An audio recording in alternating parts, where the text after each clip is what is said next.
Hare Krishna, Hare Krishna, Krishna Krishna, Hare Hare, Hare Rama, Hare Rama, Rama Rama, Hare Hare. Hare Krishna. जय जय श्री चैतन्य, जय हो नित्यानंदा, जय अद्वैत चंद्र, जय गौर भक्त वृंदा। जय जय श्री चैतन्य, जय हो नित्यानंदा, जय अद्वैत चंद्र, जय गौर भक्त वृंदा। जय जय श्री चैतन्य, जय हो नित्यानंदा, जय अद्वैत चंद्र, जय गौर भक्त वृंदा। हरे कृष्ण। तो एक बार फिर से आप सभी भक्तों का बहुत बहुत हार्दिक स्वागत। हम सब मिल के पढ़ रहे हैं श्री चैतन्य भागवत। चैतन्य महाप्रभु के और उनके दिव्य पार्षदों के जीवन की लीला, जीवन चरित्र और उनके जीवन चरित्र से कुछ इंस्पिरेशन लेने के लिए, कुछ मोती चुनने के लिए थोड़ा डूबना अनिवार्य है।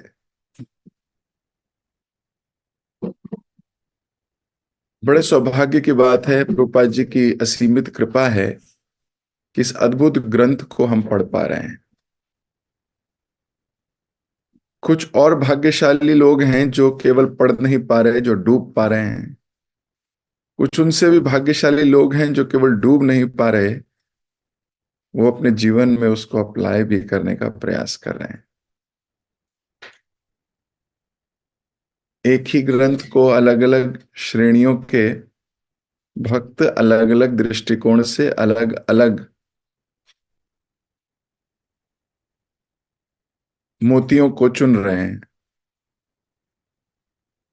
ऐसी कोई लीला नहीं जो हमारे जीवन में सहायक ना हो, आज नहीं तो कल। कोई ना कोई उपाख्यान, कोई ना कोई एनेक्डोट, कोई ना कोई छोटी छोटी चीज हमारे जीवन को छू जाती है।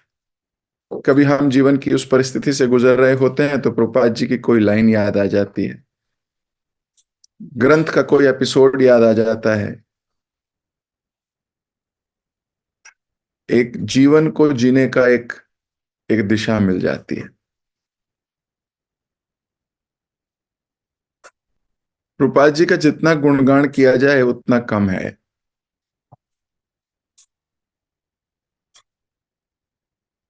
नारद जी पूरे विश्व में क्या, लोकों में भ्रमण करते हैं, भगवान के नाम का प्रचार करते हैं, कभी इस लोक में कभी उस लोक में। 1960s में एक सॉन्ग भी लिखा गया था नारद जी के ऊपर, इंटर स्पेस ट्रेवलर ऐसे करके उनके। वो अपनी वीणा लेके कहीं भी पहुंच जाते थे। व्यासदेव जी ने बद्रिक आश्रम में बैठ के 18 पुराण, कितने ही उपनिषद, महाभारत,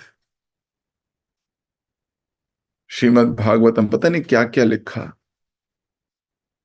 एक गुफा में बैठ के लिख रहे हैं। तो नारद जी भ्रमण करते हैं, व्यासदेव जी लिखते हैं। हमारे प्रभुपाद जी दोनों करते हैं।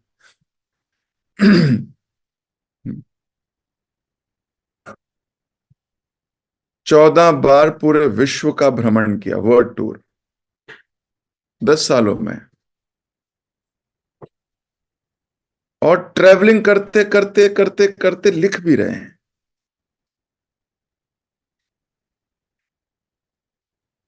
सोचिए, नर जी केवल ट्रेवल कर सकते हैं, व्यास जी केवल लिख सकते हैं,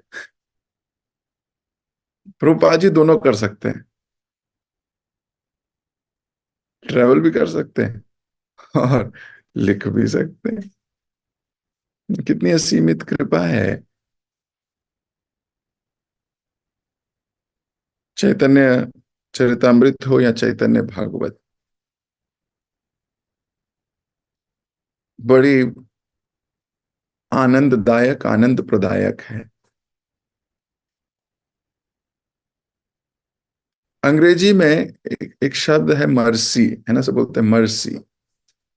मर्सी के बहुत से अर्थ हैं, अंग्रेजी में एक ही शब्द है बस।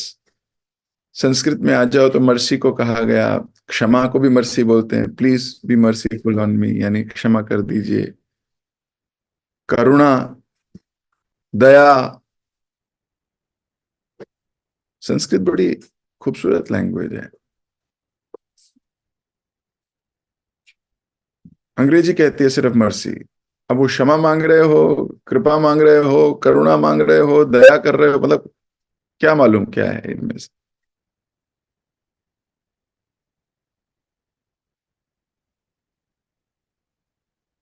तो चैतन्य भागवत करुणा से भरी हुई, करुणा से भरा हुआ ग्रंथ है। अब करुणा क्या होती है, करुणा और कृपा का क्या अंतर है।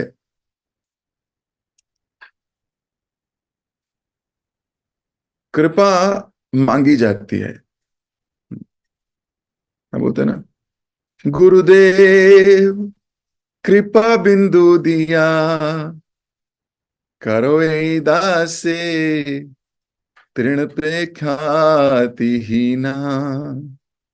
कृपा मांग रहे हैं गुरु से, गुरुदेव कृपा दो मेरे को, गिव मी कृपा। तो कृपा मांगी जाती है। करुणा वो है जो बिन मांगे मिल जाती है, उसको करुणा कहते हैं। बिना मांगे जो कृपा मिले उसे बोलते हैं करुणा।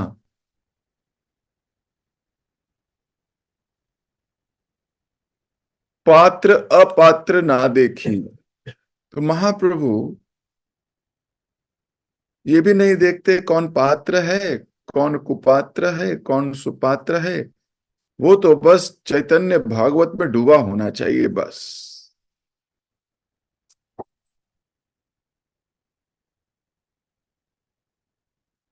फिर वो योग्य है, वो योग्य नहीं है, उसको करुणा मिल जाएगी। ये महाप्रभु की करुणा है, बिना मांगे।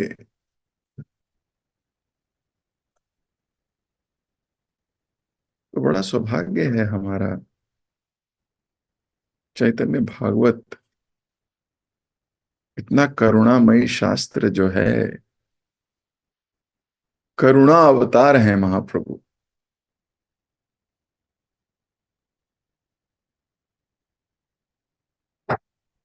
तो केवल पढ़ने मात्र से, संग लेने मात्र से, साथ बैठ के श्रवण करने मात्र से करुणा मिलने लगती है। कल हमने पढ़ा था कि किस प्रकार महाप्रभु अपने होने वाले गुरुदेव को आत्मसमर्पण कर रहे थे, और ईश्वरपुरी भी महाप्रभु को देख के बोल रहे थे, मैं जानता हूं कि तुम परमेश्वर हो। किसी साधारण मनुष्य में इतनी विद्वता नहीं होती और हो भी नहीं सकती। और फिर बोल रहे थे, मैंने कल रात स्वप्न देखा था, भगवान से भेंट हुई, और आज तुमसे साक्षात्कार हो रहा है। ये महापुरुषों के लिए तो स्वप्न में भगवान से मिलना जैसे आम बात हो। हमारे स्वप्न में क्या आता है, हमारे स्वप्नों में पता ही नहीं क्या आता है। कहीं भी चले जाते हैं, कहीं भी उठ रहे होते हैं, कोई भी साथ होता है,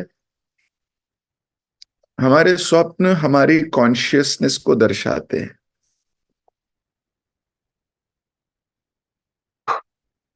दिस इज अनदर फिल्टर। हमारे स्वप्न भी हमारी कॉन्शियसनेस को दर्शाते हैं। हमारी कॉन्शियसनेस किस तरफ है? संसारी भोग में है तो आपके सारे स्वप्न संसारी ही आते हैं। जिस चीज में एब्जॉर्ब हो वही स्वप्न आएगा।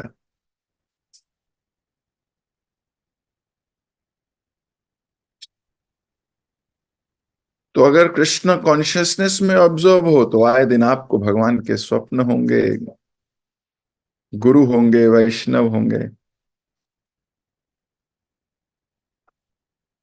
और अगर मटेरियल चीजों में ऑब्जॉर्व हो तो सारा सपने भी आपके मटेरियलिस्टिक ही आएंगे। तो ईश्वरपुरी इतने प्रेम से बता रहे थे कि कल भगवान के दर्शन हुए थे जैसे रोज होते हों।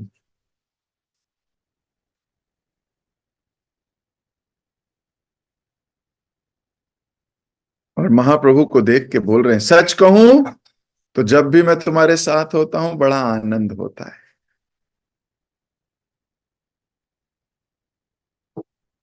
तो आनंद होगा ही, आनंद घन है भगवान। केवल आनंद कंड, आनंद के पूरे मूर्तिमान स्वरूप।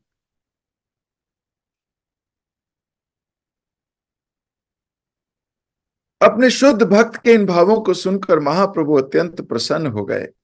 श्री चैतन्य महाप्रभु और ईश्वरपुरी ने श्री कृष्ण भक्ति के गुहितम विषयों पर चर्चा करते हुए कुछ समय बिताया। अब बैठ गए।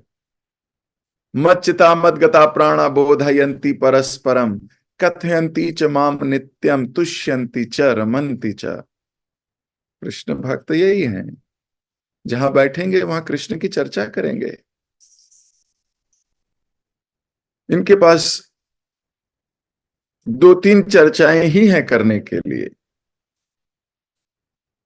या तो भक्ति की बात करेंगे कि भक्ति कैसे बढ़े, या भगवान की कोई लीला स्मरण, लीला चिंतन, लीला वर्णन, या भक्त चरित्र, या भक्त का गुणगान। भक्ति, भक्त और भगवान, इन तीन के अलावा और कोई बात ही नहीं है।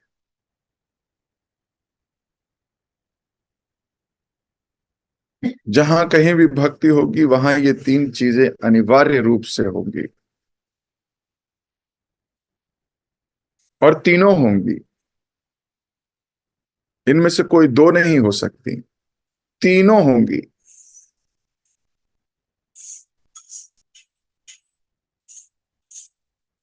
तो आज साथ में बैठ के कृष्ण के गुहितम विषयों पर चर्चा कर रहे हैं। भविष्य में व्यास देव इन विषयों का विस्तार पूर्वक वर्णन करेंगे। तो जब अगली बार भागवतम लिखी जाएगी, उस भागवतम में महाप्रभु के जीवन चरित्र का पूरी तरह वर्णन किया जाएगा। जिस कलयुग में आपने और मैंने जन्म लिया है, ये कोई साधारण कलयुग नहीं है, नहीं है। 1000 कलयुग में एक बार महाप्रभु आते हैं। हर कलयुग में महाप्रभु का अवतार नहीं होता, हर कलयुग में महाप्रभु अवतरित नहीं होते। 1000 काल चक्र बीतने पर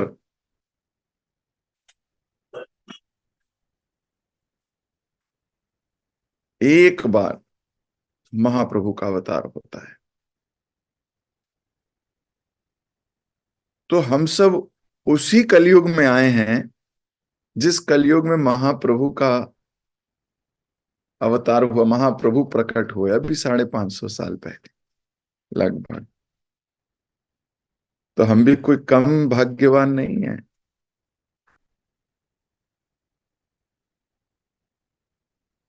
अब इतना निकटतम संग पाने के बाद भी ये मौका खो दें भगवत धाम जाने का, तो हमसे बड़ा मूर्ख भी कोई नहीं है।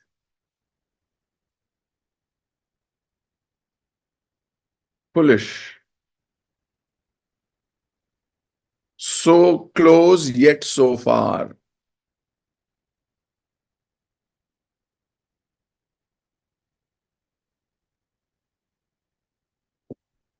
We have to take the advantage of this situation.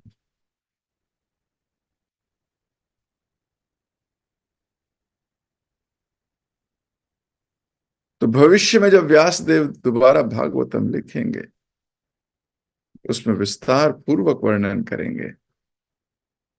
Ishwarpuri की अनुमति लेकर महाप्रभु स्नान एवं अपने पितरों को तर्पण देने के लिए चले गए। कृष्णदास कविराज गोस्वामी चैतन्य चरितामृत में वृंदावन दास ठाकुर को व्यासदेव लिखते हैं, यानी कि जिनकी हम पुस्तक पढ़ रहे हैं, जिन्होंने चैतन्य भागवत लिखी, वही वास्तव में व्यासदेव है। इसीलिए लिख रहे हैं कि अगली बार जब लिखूंगा तो और विस्तारित वर्णन करूंगा। ईश्वर पुरी की अनुमति लेकर महाप्रभु स्नान एवं अपने पितरों को तर्पण देने के लिए चल दिए। तत्पश्चात उन्होंने गया तथा गया के निकटवर्ती क्षेत्रों में स्थित अनेक तीर्थों का भ्रमण किया, जैसे राम गया, भीम गया, युधिष्ठिर गया इत्यादि, और वहां उन्होंने इन सब को तर्पण दिया। हर बार ब्राह्मण पुजारी उनके साथ बैठकर उपयुक्त मंत्रों का उच्चारण द्वारा श्राद्ध विधि संपन्न कराते। उसकी समाप्ति पर सब पुजारी महाप्रभु को घेर कर अपनी दक्षिणा और अन्य उपहारों की मांग करने लगते। इनके इस व्यवहार को देखकर महाप्रभु केवल मुस्कुरा दिए और दया दिखाते हुए उनके हृदय में लगी भौतिक आसक्तियों की मजबूत बंधी गांठ काट दी। अंततः उन सब ब्राह्मण पुजारियों को संतुष्ट करके महाप्रभु अपने निवास पर लौट आए। कुछ समय विश्राम करने के पश्चात वे भोजन पकाने की तैयारी करने लगे। उसी समय ईश्वरपुरी वहां आ पहुंचे। भगवान श्री कृष्ण के प्रति उत्कट प्रेम भावनाओं में उन्मत्त ईश्वरपुरी इस प्रकार कमरे में प्रविष्ट हुए मानो किसी अलौकिक नशे में चूर हों। महाप्रभु ने तुरंत रंधन रोक दिया और ईश्वरपुरी को प्रणाम करके उनको बैठने के लिए आसन दिया। हंसते हुए ईश्वरपुरी ने कहा, पंडित, लगता है मैं बिल्कुल सही समय पर आया हूं। निमाई ने उत्तर दिया, आज आपको यहां भेजकर मेरा सौभाग्य मुझ पर प्रसन्न है। कृपया कुछ समय ठहर जाइए और चावल प्रसाद स्वीकार कीजिए। ईश्वरपुरी ने कहा, परंतु फिर तुम क्या खाओगे? महाप्रभु ने उत्तर दिया, कोई बात नहीं, अपने लिए मैं फिर से पका लूंगा। पूरी गोसाई ने कहा, फिर से बनाने की कोई आवश्यकता नहीं है, हम दोनों इसे ही मिल बांट कर खा लेंगे।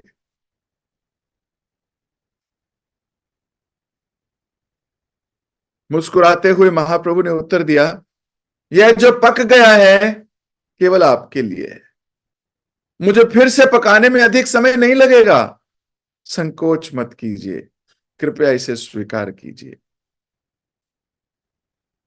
अपने लिए पकाया गया भोजन ईश्वरपुरी को परोसकर महाप्रभु रसोई में जाकर पुनः रंधन करने लगे।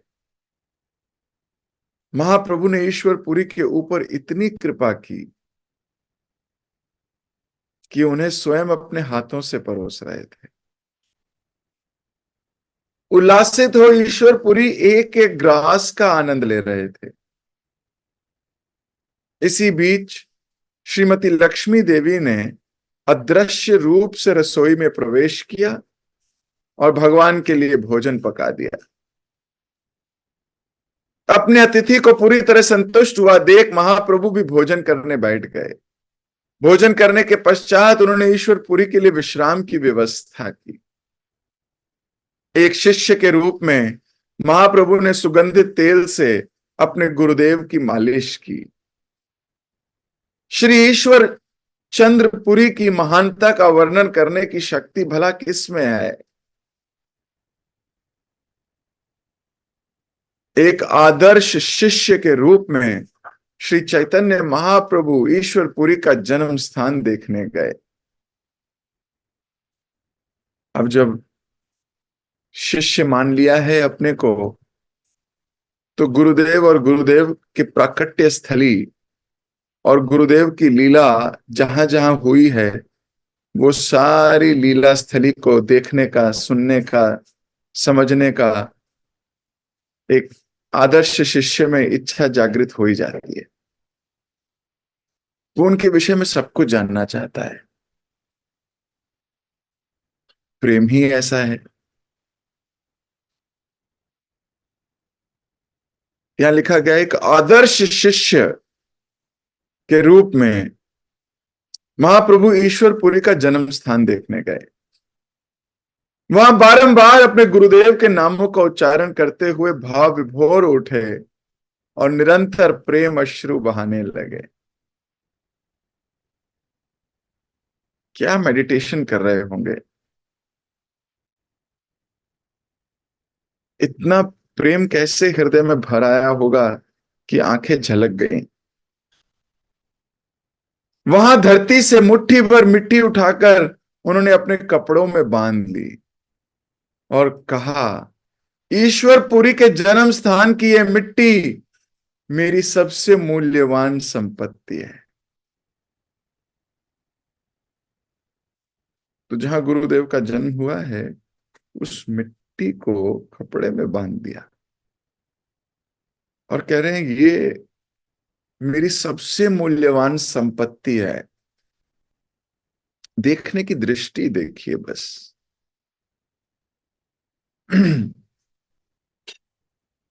केवल दृष्टिकोण देखिए।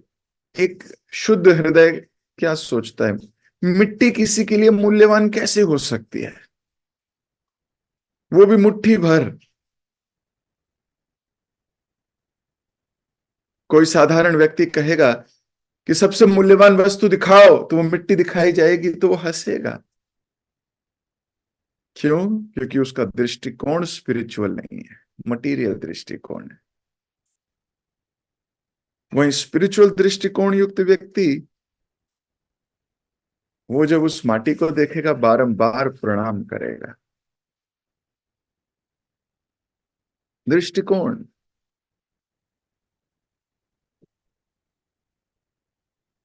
भक्त ने जहां जन्म लिया, जहां उसने स्पर्श किया, बहुत इंपॉर्टेंट हो गई। जैसे भगवान के चरणों पे चढ़ी हुई तुलसी। कोई भौतिक व्यक्ति कहेगा, "ये क्या एक पत्ता दिया है?" कोई भक्त कहेगा, असीम कृपा कर दी मेरे पे। दृष्टिकोण। दृष्टिकोण। स्पिरिचुअल विजन और मटेरियल विजन। स्पिरिचुअल विजन का व्यक्ति हर छोटी चीज देख लेगा।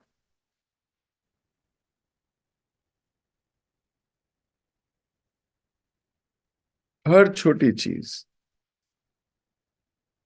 अलग एंगल से। मटेरियल विजन व्यक्ति को बड़ी बड़ी चीजें भी नहीं समझ पाएगा। वो केवल भौतिकता से देखेगा, केवल भौतिकता से। दुर्योधन भगवान को भी भौतिकता से देख रहा था, बोल रहा था, मुझे आपकी नारायणी सेना चाहिए। और अर्जुन को निहत्थे कृष्ण। और अर्जुन कह रहे थे, मुझे आपकी सेना नहीं, आपका मार्गदर्शन चाहिए। कुछ लोग आपकी रिसोर्स से अट्रैक्ट होते हैं, रिसोर्स से।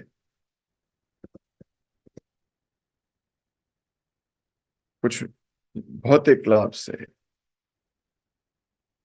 सच्ची बात। मुझे याद है, एक बार मैं गुड़गांव में लेक्चर ले रहा था, तो बहुत से लोग थे, 300-400 लोग होंगे। तो पूरा लेक्चर फिनिश हुआ,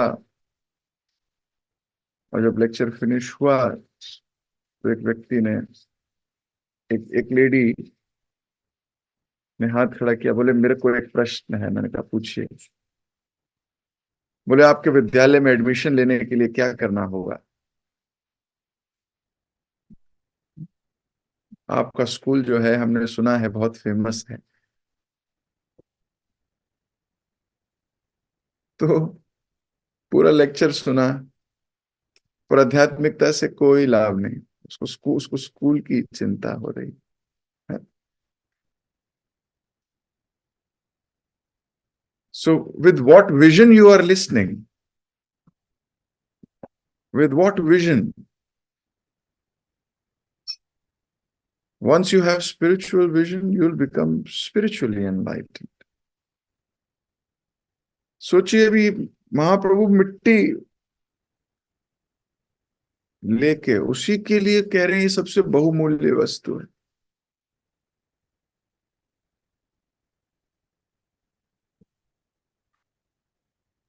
अगले दिन महाप्रभु ईश्वरपुरी के पास गए और उनसे हरिनाम दीक्षा देने का निवेदन किया। हो महाप्रभु अभी अपने गुरु से दीक्षा लेने चाहते हैं। यही प्रोसेस है। First, you accept spiritual master in your heart. Then you go and beg for Diksha. That's how it is. कई लोग फैशन के लिए गुरु धारण करते हैं, फैशन के लिए, शिक्षा गुरु हो या दीक्षा गुरु। They just want to boost.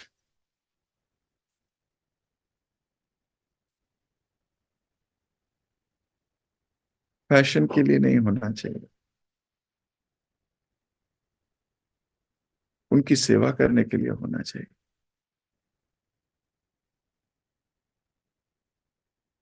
केवल अपने अहंकार को बढ़ाते हैं।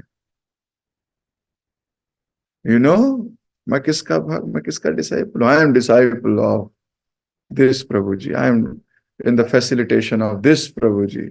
I am, my Diksha Guru is this. What are you doing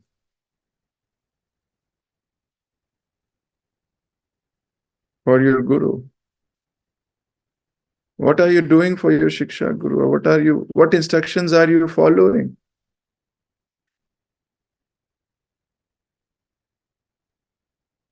अपने गुरु की कौन सी इंस्ट्रक्शन को फॉलो कर रहे हो?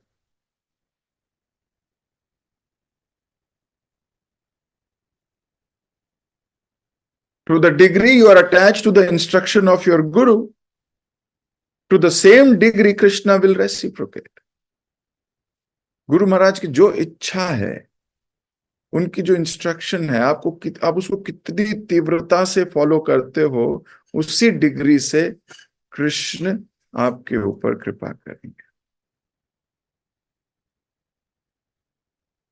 छडंग शरणागति होई बे जहार, तार प्रार्थना सुने श्री नंद कुमार। 6 अंग शरणागति जिसके पास है, केवल उसकी प्रार्थना सुनते हैं नंद कुमार। सब लोग अपनी अपनी अर्जियां तो लगाते रहते हैं भगवान के पास, पर भगवान सुनते किसकी हैं? भगवान सुनते हैं जिसके पास 6 अंग शरणागति है। कौन कौन से 6 अंग हैं? दैन्य आत्म निवेदन, गुप्तित्वे वराण, अवश्य रक्षिबो कृष्णा, विश्वास पालन, भक्ति अनुकूल कार्य, करी रे स्वीकार, भक्ति प्रतिकूल कार्य वर्जन अंगीकार। दैन्य, विनम्रता, आत्मनिवेदन, अपने आप को पूर्णतः समर्पित कर देना, गुप्तित्व वर्ण, दास दास दास अनुदास का भाव रखना, अवश्य रक्षिबो कृष्णा, ये विश्वास होना, और कृष्ण के अनुकूल जो है उसे स्वीकार करना, और कृष्ण के प्रतिकूल जो भगवान से, भक्ति से, भक्तों से दूर ले जाने वाले भाव हैं उनको तोड़ देना, उनको छोड़ देना। छडंग शरणागति हुई बेजहार। यहां ये 6 अंग की शरणागति होगी। तार प्रार्थना सुने श्री नंद कुमार, उसकी प्रार्थना श्री नंद कुमार सुनेंगे, अन्यथा नहीं। तो हमें शरणागति डेवलप करनी है। शरणागति, जब शरणागति आ जाएगी तो कृष्ण आपकी सुनने लगेंगे।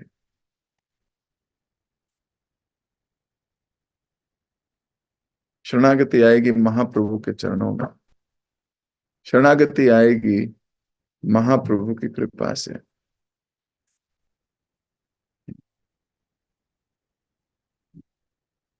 जब हम अपने आप को सौंप देंगे।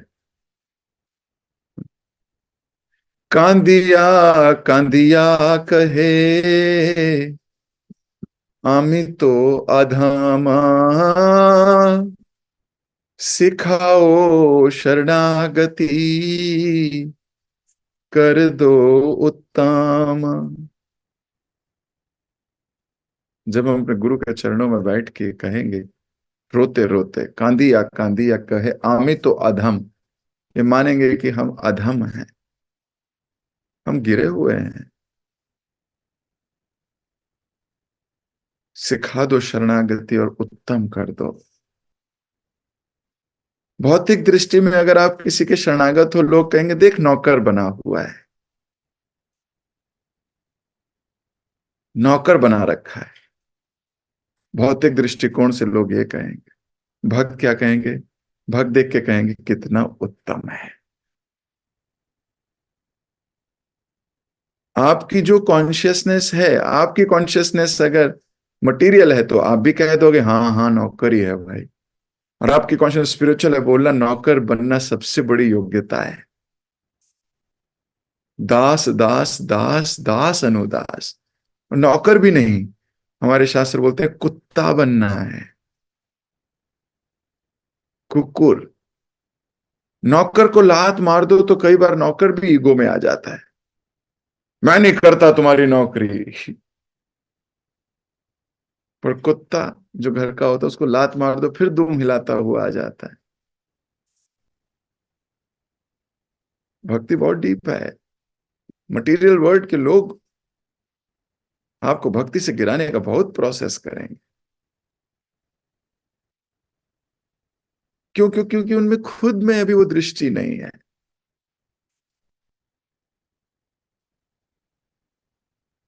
खुद में दृष्टि नहीं। वो बोलेंगे क्या तुम भोग बना के ले जाते हो, मंदिर में ये लगाते हो, मंदिर ये करते हो, क्या तुम करते रहते हो, पागल हो गए हो तुम। भौतिक लोग हैं, उनको पता ही नहीं इसमें क्या आनंद है। भौतिक है। और हम भी अगर प्रभावित हो गए, हम भी भौतिक हैं। हम तो ये सोचते हैं भगवान हमें सेवा का अवसर दे रहे हैं।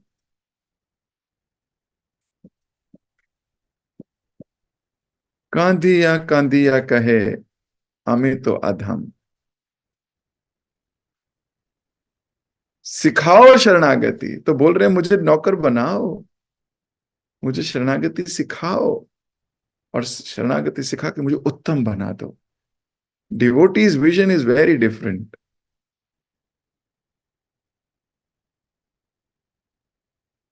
तो कई कई बार भक्तों में भी ये स्पिरिचुअल विजन नहीं होता, उनमें भी मटेरियल विजन होता है। Their thoughts emerge from materialistic approach. लेकिन धीरे धीरे प्रोसेस में महाप्रभु कर देंगे उत्तम। चैतन्य भागवत का संग करते रहे तो उत्तम हो जाएंगे। जगत गुरु शिल प्रभुपाद की जय, श्री चैतन्य भागवत की जय, श्री वृंदावन दास ठाकुर की जय। अपनी वाणी को यहीं विराम दूंगा, कल फिर मुलाकात होगी। हरे कृष्ण।